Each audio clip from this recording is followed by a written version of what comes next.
మనకి ప్రస్తుతం తెలంగాణ పాలిటిక్స్లో బాగా హల్చల్ అవుతున్న న్యూస్ ఏదైనా ఉందా భయ్య అంటే అది బీఆర్ఎస్ పార్టీకి సంబంధించినటువంటి 10 మంది ఎమ్మెల్యేలు కాంగ్రెస్లో జాయిన్ అయ్యారని చెప్పేసి ఈ న్యూస్ అయితే బాగా నడుస్తుంది కదా.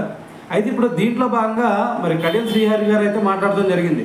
అయితే ఆయన ఏమన్నారు అంటే, నేను కాంగ్రెస్తో కలిసి వెళ్ళింది కేవలం మా నియోజకవర్గానికి సంబంధించి డెవలప్మెంట్ వర్క్స్కి సంబంధించి నేను కలిసి వెళ్ళాను, అంతేగాని నేను బీఆర్ఎస్ని వీడటం ఏంది, సరే మరి బీఆర్ఎస్ని వీడానని చెప్పేసి వాళ్ళు అనుకొని మరి నన్ను రాజీనామా చేయమంటా ఉన్నారు.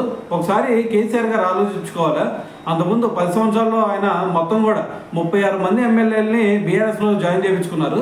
మరి బీఆర్ఎస్లో జాయిన్ చేయించుకొని ఆయన ఏకంగా 2 మంత్రి పదవుల్లో ఇచ్చేశారు.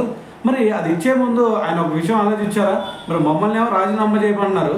అప్పుడు ఆ ఎమ్మెల్యేలు ఎవరైతే బీఆర్ఎస్లోకి వెళ్ళారో వాళ్ళందరి చేత మరి 36 మంది చేత మరి ఆయన రాజీనామా చేయించారా? చేయించలేదు కదా. మరి ఇప్పుడు మరి మా అందరి చేత రాజీనామా ఇప్పుడు మరి ఎవరైతే 10 మంది ఎమ్మెల్యేలు వచ్చారో వీళ్ళందరూ కూడా రాజీనామా చేయాలని చెప్పేసి ఎలా అడుగుతారు? మరి అప్పుడు లేనటువంటి విలువలు ఇప్పుడు ఎలా వచ్చినాయి? మరి ఇప్పుడు స్పీకర్ గారు చూసుకుంటేనేమో మరి నోటీసులు ఇచ్చారు. సో మరి దానికైతే కట్టుబడి ఉంటానని చెప్పేసి మరి ఇటువైపు కడియం శ్రీహరి గారు అయితే దీని గురించి మాట్లాడడం జరిగిందనమాట.